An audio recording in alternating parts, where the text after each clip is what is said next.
এটাই কি বাংলাদেশ এগুলি ক্যারেক্টার বাংলাদেশে এগুলো ফেলে রাখা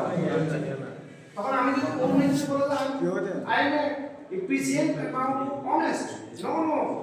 this is Bangladesh also Bangladesh তাহলে আপনার একজনের দ্বারাই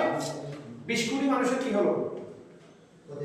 ক্ষতি হলো তাহলে আপনারা কি করবেন আপনারা নিজের দেশের ক্ষতি করবেন নিজের ক্ষতি করবেন মানুষ বলে না নিজের জীবন দিয়ে দিব দেশের জন্য কোনো ক্ষতি না তাহলে আমরা নিজের জীবন দেওয়ার দরকার মতো ভাই একটু যদি সচেতন হই একটু যদি বিহেভিয়ারাল যদি একটু ডেভেলপ করতে পারি আমরা কি পারি না